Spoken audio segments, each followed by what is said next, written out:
The Phoenix Suns entered the year with arguably more hype and higher expectations than any other team, yet here we are at the end of their run, and all they have to show for it is a 6th place finish in the West and a first round playoff exit by the hands of the Minnesota Timberwolves by way of a sweep. With the state of the Suns right now and how disastrous their cap situation is right now, there are going to be a lot of uncomfortable conversations had inside of that front office this summer, and one option they may have to explore is looking to move some of their big pieces or even blowing it up, which is exactly what Bleacher Report tackled in one of their most recent articles. They proposed 4 potential trades that the Suns could make in order to get themselves out of this mess, so as always, I'm going to be going through each one, analyzing whether or not it's realistic, why or why not the teams involved would want it to happen, and who benefits the most from it. Before we start though, it turns out a good amount of you watching right now aren't even subscribed to the channel, so if you enjoy the content, consider hitting the subscribe button, as not only does it help out a ton, but it also very much appreciated. Now with that being said, let's begin.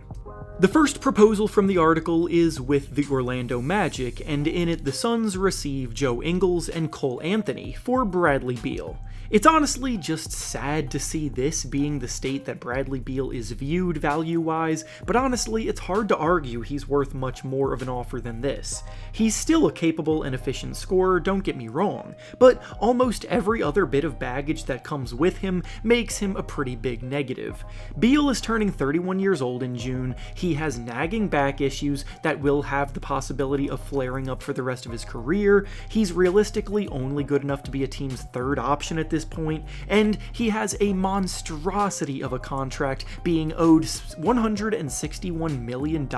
over the next 3 years, which is a duration of time in which it's reasonable to presume that his play on the court will only be worsening. The Magic have a boatload of cap space to use this summer, and with a successful playoff appearance this year, they could easily become an intriguing landing spot for some big names this summer. But on the flip side of that, this year's free agent class isn't necessarily stacked with talent, and Orlando hasn't historically been a top free agent destination, so they may have to resort to the trade market to get another scorer in that lineup. Taking on Beal's contract is never an easy thing to convince yourself to do, but he's objectively an upgrade over Cole Anthony as a scorer, and he provides a skill set that they are desperate for. For the Suns, they can really only go through with this if Beal gives them the green light, because Beal has a no-trade clause, essentially forcing the Suns' hand in these kinds of discussions. Overall, I like the fit of Beal in Orlando, but I don't think the Suns would be that thrilled at the thought of this offer,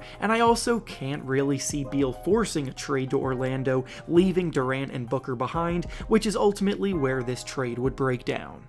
The next proposal from the article is with the Utah Jazz, where the Suns receive John Collins, Colin Sexton, and 5 first-round picks in exchange for Devin Booker. If Booker is shipped out, then that means that the Suns are officially embracing a rebuild because he's their franchise guy above everyone else. He's the one they've been trying to build around, he's their number 1 option, so if they even start to entertain Booker trades, then that's a pretty good sign that it's the end of the road for this team. If that is the path they choose to go down, then the Utah Jazz are a team ready to pounce with an offer like this that they could easily make without breaking a sweat. 5 first-round picks may seem like an insane amount to offer, but Rudy Gobert got traded for 4 first-round picks plus a solid haul of talent a few years ago, and Booker's price could reasonably be higher. Plus, the Jazz have a deep treasure chest of draft picks over the next 5 years that they've accumulated from previous trades, so the feeling around the league is that they are going to look to cash in on those assets in the near future in the hunt for a star player. The Jazz have drafted well over the last few years. They found a diamond in the rough with Lauri Markkanen becoming an all-star caliber guy, and they've maintained cap flexibility moving forward through it all, so they won't hesitate to pounce if a big name like Booker becomes available. If the Suns get this big of an offer sent their way, it's also going to be very difficult for them to turn it down because they don't really have that many draft picks moving forward, and they may not get a better deal than this. If they can find something that sets them back up for championship contention, then they're going to do it. But if not, this is something I could easily see going down so they could recuperate some draft picks and set themselves up for a better future. The next proposal from the article is with the San Antonio Spurs, where the Suns receive Keldon Johnson, Zach Collins, and 4 first-round picks in exchange for Kevin Durant. The Spurs are actually in a similar position to the Jazz, where they've done some accumulating of their own, building a deep treasure chest of draft picks,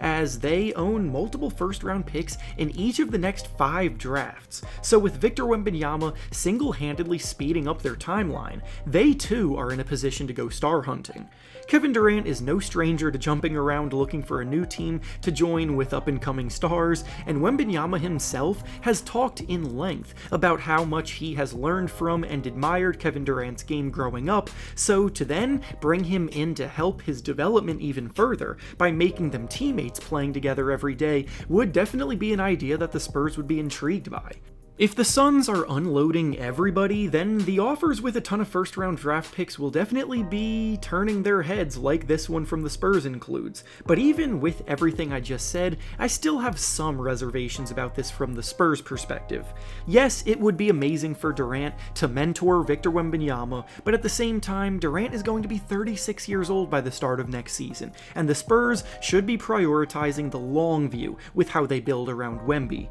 Cashing in some of their most valuable assets for the last couple seasons of Durant playing at a high level drastically limits their long-term potential, and there are plenty of much younger, talented stars they could target with a trade offer just like this. So if the Suns were willing to trade him for less than that, that would be much more beneficial, but otherwise they should save a trade offer like this for somebody else, at least in my opinion.